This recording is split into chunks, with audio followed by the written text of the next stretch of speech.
The Radio 2 breakfast show, which was hosted by Zoe Ball for 6 years, has taken a huge hit since her departure. It has been revealed that the audience for the Radio 2 breakfast show has dwindled since Zoe Ball stepped down as host. Several temporary DJs have filled in for Ball after she left her post in late December, with Scott Mills only assuming the full-time role on January 27.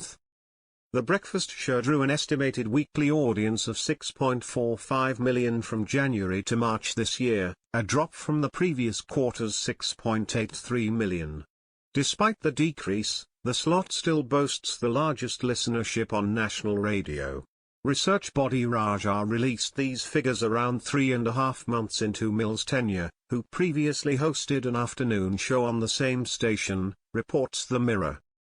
Gabby Roslin and Mark Goodyear took over the reins throughout January before Mills, 52, began his stint. It is worth mentioning that Raja's listenership figures, which include this period, also indicate that the estimated weekly audience was higher than the 6.28 million recorded from July to September 2024.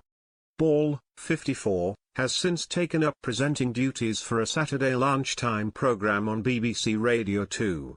She continues her television work, having recently hosted a segment of V-Day 80, a celebration to remember coverage on the BBC earlier this month. Overcome with emotion during her farewell breakfast programme, the presenter expressed her heartfelt gratitude to listeners.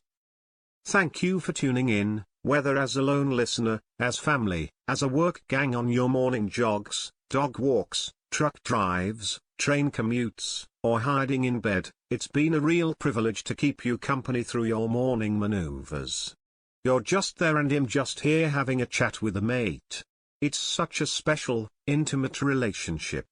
Meanwhile, BBC Radio 2 kicked off the year with some major changes to its daytime schedule, introducing Trevor Nelson with his new afternoon slot and DJ Spoonie taking over the late evening show from Monday to Thursday.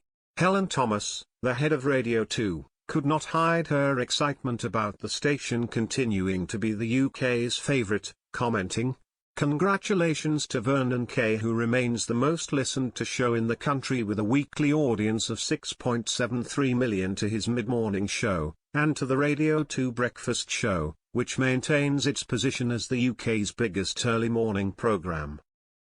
In contrast, the commercial station Greatest Hits experienced a dip in their audience numbers for the fourth quarter running, yet with an average of 7.14 million listeners, their reach is almost 2 million more robust than 2 years prior when figures were at 5.12 million. Among the smaller news-focused stations, Times Radio posted its highest figures since its 2020 launch, with an average audience of 622,000 listeners over the 3 months to March. This is a 3% increase on the previous quarter and a significant 24% rise year on year.